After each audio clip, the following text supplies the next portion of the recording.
लेकिन मैं आपके पास राजेश जी ये लेकर आना चाहती हूँ पॉइंट ऑफ कंटेंशन कि बजरंग पुनिया तो उनके साथ रहे, पूरे आंदोलन में उनके साथ बैठे, लेकिन बजरंग पुनिया भी कल आज तक पे इंटरव्यू में लाइव कह रहे थे कि साजिश वाजिश कुछ नहीं हुई है। यही तरीका है और ये स्ट्रगल हर प्लेयर का होता है, ये बजरंग पुनिया भी कह रहे हैं। और अगर ऐसी बात कहनी होती तो खुद आज जब अपने संन्यास का ऐलान कर रही थी विनेश जी, तो विनेश जी तो किसी से डरती नहीं है, वो खुद लिख देती कि मेरे खिलाफ साजिश हुई है। ये पूरी टीम उनकी हैंडपिक टीम है जो उनके साथ गई हुई है। अब ऐसे में आप लोग साजिश अगर पॉलिटिकल फायदे के लिए नहीं कह रहे हैं तो किस वजह से कह रहे हैं? क्योंकि इंटरनेशनल गेम है, इंटरनेशनल रूल्स चलते हैं, वहां पे ये सब नहीं चलता है। राजेश जी, बड़ी तकलीफ की बात है कि जिस वक्त केंद्र में बैठी हुई सरकार को सबसे पहले ये कहना चाहिए कि हम हर तरीके से अपने खिलाड़ियों के साथ खड़े हैं, हर तरीके से उनके साथ रहेंगे, उस वक्त वो ये बात करने लग जाए कि पहले की पार्टियों ने क्या करा। मुझे बड़ा बड़ा बड़ा दुखद दिखाई दे रहा है, क्योंकि आज भी जब कोई दबंग पिक्चर किस्म की पिक्चर देखते हैं तो लोग तालियां बजाते हैं, लेकिन जब कोई आमिर खान जी की दंगल पिक्चर देखते हैं तो एक इंस्पिरेशन आती है बच्चियों के लिए, आपके लिए, मेरे लिए, मेरी बच्ची के लिए। एक इंस्पिरेशन है कि वो ऐसा बनना चाहती है जैसे विनेश फोगाट है, कि देश के लिए लड़े और देश के लिए जाके गोल्ड मेडल के लड़ाई में जाके खड़ी हो जाए।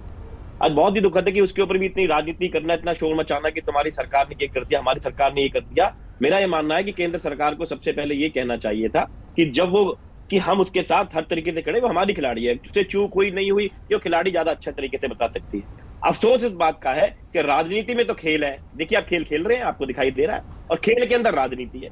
अगर मैं आपको दिखाऊं, अगर आप ध्यान से दे, आपने अगर इसके ऊपर पढ़ा हो तो आप देखिए कि हमारी फेडरेशन को हेड कौन करता है। रेसलिंग को हेड करते हैं ब्रजभूषण सिंह जी, बीजेपी के नेता है।